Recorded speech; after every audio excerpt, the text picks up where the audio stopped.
ஸ்தோத்திரம். ஜெபிக்கலாம்.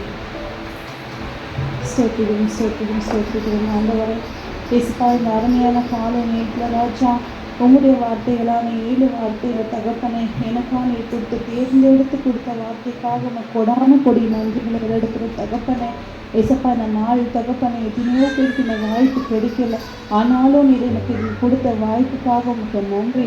இந்த நாளில் ராஜா என்னை முழுவதுமாக தாழ்த்து இந்த பொன்னான கருத்தில் ஒப்படைக்கிற ராஜா. நான் நல்ல தகப்பனை எனக்கு முன்பாக உண்மை வைக்கிறேன் ராஜா. நீர் பேசுங்க, நீர் வெளிப்படுத்துங்க.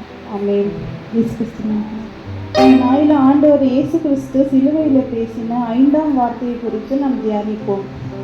அதற்கு ஆதாரமாக யோவான் சுவிசேஷம் 19ஆம் அதிகாரம் 28வது வசனத்தை வாசிக்கலாம்.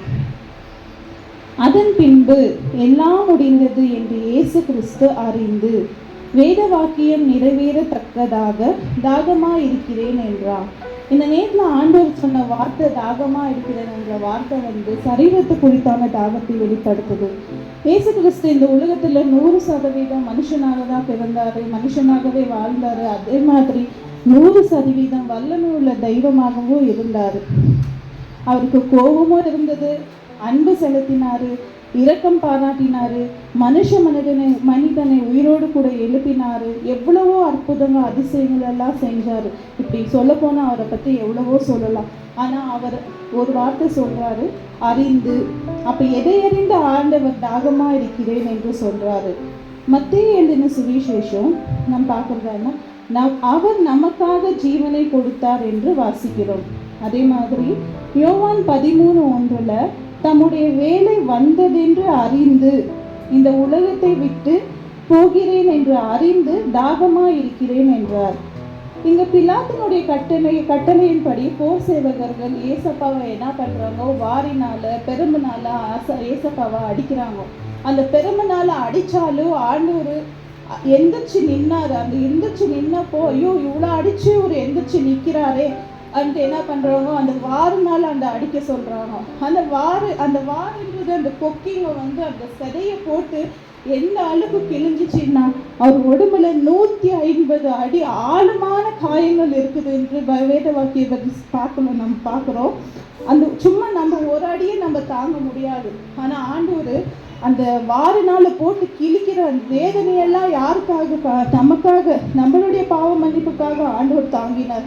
ஆனால் இந்த விதமான பாடுகளெல்லாம் அனுபவித்த பிறகுதான் ஏசப்பாக்கு அந்த பாரமான சிலுவையில் அந்த சுமந்து கொண்டு போக செய்கிறாங்க.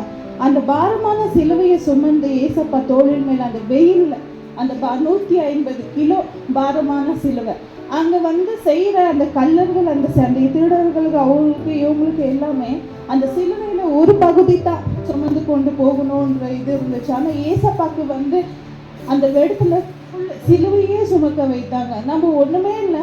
ஒரு எக்ஸாம்பிள், ஒரு வண்டி நம்ம ஓட்டின்னு போயிட்டு இருக்குவோம், பெட்ரோல் காலி ஆகிடுது, கொஞ்சம் தூரம் அந்த வண்டியை தள்ளின்னு போகவே நம்மளால முடியாது. மூச்சு வாங்கும், தாகமாக இருக்கும், ரொம்ப கஷ்டப்படுவோம். ஆனால் ஏசப்பா அந்த கொள்கை தான் மேடு வரையிலும் ஆண்டவர் அந்த சிலுவையை சுமந்து கொண்டு போகிறாரு.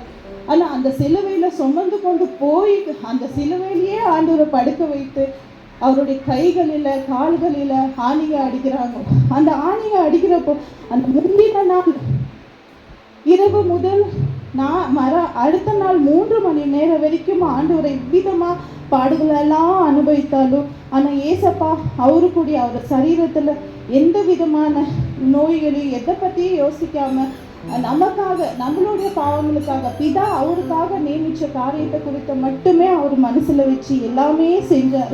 இயேசு கிறிஸ்து ஒரு நிமிஷம் கூட அவருடைய தாகத்தையும் அவருடைய வேதனையும் எங்கேயுமே வெளிப்படுத்தலைன்ட்டு நம்ம பார்க்குறோம். அவருக்கு இருந்த தாகம் ஒன்றே ஒன்று. அவர் சரீரவீரமான தாகமாக இருந்தாலும் ஆண்டவர் ஆத்மா தாகத்தை பற்றியும் அங்கே பேசுகிறாரு.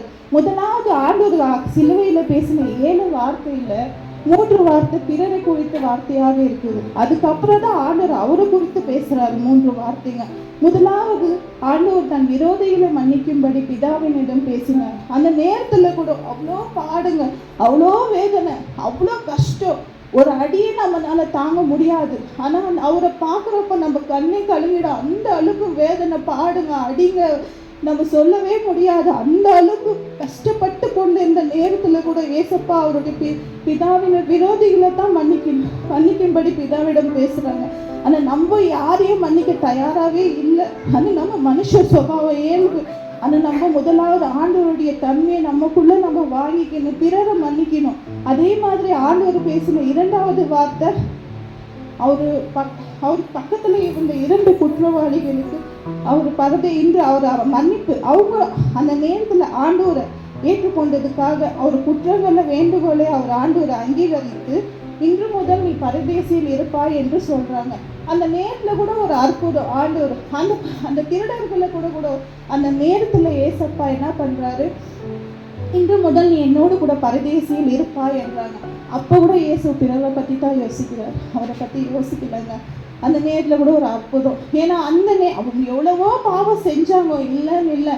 அந்த நேரத்தில் அவங்களுடைய பாவ மன்னிப்புக்காக ஏசப்பா ஏற்றுக்கினாங்க. இந்த நேரத்தில் நம்ம செய்கிற பாவங்களுக்காக நம்ம ஆண்டவர்கிட்ட ஒப்பு கொடுத்தா கண்டிப்பாக ஆண்டவர் நம்ம பாவங்களை மன்னிக்கிற தேவனாக இருக்கிறார். மூன்றாவது, தன்னுடைய தாயை அன்பு சீஷனுக்கு ஒப்பு கொடுத்தார். அது அவருடைய கடமைங்க. அந்த நேரத்தில் இயேசு கிறிஸ்து அவரோட தாயை குறித்து யோசிச்சாரு. நான் இல்லைன்னா என் தாய் தனிமையாயிடுமே. அந்த ஒரு யோசனை அந்த நேரத்தில் கூட, அந்த தவிப்பில், அந்த பாடல கூட அவர் தாயை குறித்து யோசிச்சு அவருடைய அன்பு சீஷர்களில் ஒரு சீஷனுக்கு அவர் தாயை ஒப்பு கொடுக்குறாரு. நான் இல்லைன்னா என் அம்மாவை பார்த்துக்க யாருமே இல்லாத ஆயிடக்கூடாதுன்னு ஒரே சிந்தனையோடு தான் ஏசப்பா அந்த தாய்க்கு அந்த ஒரு சீஷனை தேர்ந்தெடுத்து அந்த சீஷனுக்கிட்ட அவரோட தாயை யோசிக்கிறார்.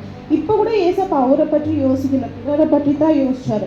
அதுக்கு பின்புதான் பாவங்கள் எல்லாம் இயேசுவின் மேல சுமக்கப்பட்ட போது அந்த பிதாவின் முகம் எப்போ மறைக்கப்பட்டதோ அப்போ இயேசு மிகவும் அங்கலாய்த்தார். இதுக்கு பிறகுதான் ஏசப்பாவுடைய சரீரத்துல வேதனையோ தேவையோ அறிந்து தாகமா இருக்கிறேன் என்றார். அந்த எல்லாமே அந்த 3 காரியத்தையும் ஆண்டவருக்காக அவர் பிறருக்காக செஞ்சதுக்கு அப்புறம்தான் ஏசப்பா வந்துட்டு அவருடைய பாடுகளை வேதனைகளை குறித்து யோசிக்கிறார். யோவான் சுவிசேஷத்துல மட்டுமே இயேசு காடியை வாங்கினார் என்று சொல்றாங்க. ஆனா ஏசப்பா அந்த காடியை வாங்கவே இல்லைங்க. அந்த காடி வந்துட்டு ஒரு மாதிரி அனஸ்தீஷியா மாதிரி, நோயை மறைக்கிற காடி. அந்த காடி அந்த அந்த காலத்துல சிலுவையில் ஆகிறவங்களுக்கு கொடுப்பாங்களாம். ஏன்னா அந்த வேதனைங்க தெரியக்கூடாது, அந்த நோய்கள் மறைக்கப்படணும். அந்த ஒரே காரியத்துக்காக அந்த காடியை கொடுப்பாங்களாம். அந்த காடியை கூட ஏசப்பா வாங்கல. தாகமா இருக்கிறேன்னு தான் சொன்னாரு. ஆனா அந்த தாகத்துக்கு அவங்க தண்ணியை கொடுக்கல, காடியை தான் கொடுத்தாங்க. அந்த காடியை கூட ஏசப்பா அந்த நேரத்துல வாங்கல. இந்த நேரத்துல அவர் இந்த விதமான சரீர விதமான தாகத்தை குறித்து நம்ம பார்த்தோம். இவ்வளோ விதமான தாகம், அவ்வளோ பாடுங்க. முந்தின நாள் இரவு முதல் அடுத்த நாள் 3 மணி வரைக்குமே இயேசு தாகமா இருந்தார். அந்த வேதனைங்க, அந்த பாடுங்கள்ல கூட ஏசப்பா அவரை பற்றி யோசிக்காம அந்த தாகமா இருக்கிற அந்த தாகத்தோடவே அவர் உயிரை எழுந்தாருங்க. தண்ணியே இல்லை. ஆனா நம்ம எதை குறித்து தாகமா இருக்கணும். ஆனா ஆண்டவர் நம்மளை குறித்து தாகமா இருக்கிறார். நாம் என்ன பண்ண, அதுக்காக பரிசுத்தமாக வாழணும். ஆண்டவருக்காக அவர் கொடுத்த ஜீவனை நம்ம பரிசுத்தமாக வாழ்ந்து அவருக்காக நம்மளை ஒப்பு கொடுக்கணும். அவருடைய வார்த்தைக்காக ஒரு நிமிஷமும் நம்ம தாகமா இருக்கணும். அவருடைய வருகைக்காக நம்ம தாகமா இருக்கணும். ஏசப்பா 2ஆம் வருகை வரைக்கும் நம்ம தாகமா இருக்கணும். எப்ப பிதாவின் முகம் மறைக்கப்பட்டதோ அப்பதான் ஏசப்பா கதறி அங்கலாய்த்தார். ஏன்னா அந்த நேரத்துல அவர் பிதாவின் மேல தாகமா இருந்தாரு. இப்போ நம்ம இந்த நேரத்துல நம்மளுடைய படைத்த ஏசப்பா மேல தாகமா இருக்கிறோம். அவருக்கு என்னங்க, நம்ம போய் நம்ம செய்த பாவங்களுக்காக அவர் சிலுவையில அவ்வளோ பாடுங்க அனுபவிக்கணும்னு அவருக்கு இதே இல்லை. நம்மளுக்காக நம்ம செய்த பாவத்துக்காக ஏசப்பா அந்த சிலுவையில அரிக்கப்பட்டார். எவ்வளோ பாடுங்க, வேதனைங்க. மனுஷகுமார் கையால் தள்ளப்பட்டு துப்பப்பட்டு வேதனைங்க, ஈட்டியால் குத்தப்பட்டு முள்முடி சூற்றி, அந்த முள்முடி சூற்றுறது கூட 15 to 17 முள்ளுங்க ஆழமா இருந்துதான் தலைக்குள்ளும். அந்த வேதனைகள்லாம் பார்த்தா நம்மளால சத்தியமா அந்த நேரத்தில் நம்ம இருந்த சத்தியமா அந்த நோவை நம்ம தாங்கி இருக்க மாட்டோம். இப்படியாப்பட்ட ஆண்டவர் நம்ம கிட்ட இந்த எதிர்பார்க்கறது ஒன்று தான். நம்மள ஆண்டவர் தாகமாக எதிர்பார்க்கிறார். இந்த நேரத்தில் ஆண்டவர் அந்த தண்ணி இடத்துல நம்மள வச்சிருக்காங்க. இந்த சபையில கூட குடிக்க இந்த வெயில்ல தாகமா இருக்கிறோம். நம்ம தண்ணி வச்சிருப்பாங்க, அந்த பாட்டில் கூட எடுத்துட்டு கேனே வச்சுட்டாங்க. அப்போ அந்த தண்ணி எவ்வளோ முக்கியம் மனுஷனுக்கு. அந்த தண்ணியே இல்லைன்னா நம்ம செத்துருவோம். நம்மளுக்கு அந்த வாழ்க்கையில் அந்த தண்ணின்றது ரொம்ப முக்கியம். ஆனால் ஆண்டவர் இந்த இடத்துல நம்ம தண்ணியில் வச்சுருக்காங்க. அவர் தாகமாக இருக்கிறார், நம்ம தண்ணியாக இருக்கிறோம். அவருடைய தாகத்துக்கு நம்ம தான் தண்ணியாக இருக்கணும். அதுக்கு தேவையான காரியங்களெல்லாம் நம்ம செய்யணும். இந்த வேதத்தில் யோவான் எழுதின சுவிசேஷம் 4ஆம் அதிகாரத்தில் பார்க்கணும்னா சமாரிய ஸ்திரியை பற்றி பார்க்கலாம். அந்த வெபிச்சார ஸ்திரியை பற்றி பார்க்குறோம். அந்த நேரத்தில் ஆண்டவர் போய் அந்த வெபிச்சார ஸ்திரீ கிட்ட தாகமாக இருக்குதுன்னு கேட்குறப்போ, அந்த ஸ்திரீ உங்கள்கிட்ட அவங்க அந்த நேரத்தில் அந்த சமாரிய ஸ்திரீ இடத்துல அவங்க யாரும் பேச மாட்டாங்க, அவங்க யூதருங்கன்னு சொல்லி இருக்குது பைபிளில். அந்த நேரத்தில் அது உங்ககிட்ட எதுவுமே இல்லையே, நீங்கள் என்ன அவ்வளோ பெரியவங்களா அப்படி எப்படின்னு எல்லாம் கேள்வி கேட்டப்போ ஏசப்பா சொல்கிறாரு, உன்னுடைய தாகத்தை தீர்க்கிற நான் ஜீவ தண்ணீரை கொடுக்குறேன் என்று ஏசப்பா சொல்கிறார். அந்த யோவான் 4:14 நான் கொடுக்கும் தண்ணியை குடிக்கிறவனோ ஒரு காலமும் தாகம் உண்டாகாது, நான் கொடுக்கும் தண்ணீர் நித்திய ஜீவ ஜலமாக இருக்கிறது. இந்த நேரத்தில் ஆண்டவர் நம்மக்கிட்ட இருந்து எதிர்பார்க்கறது ஒன்று தான், நம்மளை மட்டும்தான். அதுக்கு நம்ம தாகமாக இருக்கணும், ஆண்டவருக்காக நம்ம தாகமாக இருக்கணும், அவருடைய வருகைக்காக நம்ம தாகமாக இருக்கணும். இந்த இடத்துல ஆண்டவருக்காக நம்ம என்ன செய்யணும், முழுவதுமாக நம்மளை ஆண்டவருக்காக ஒப்பு கொடுக்கலாம்.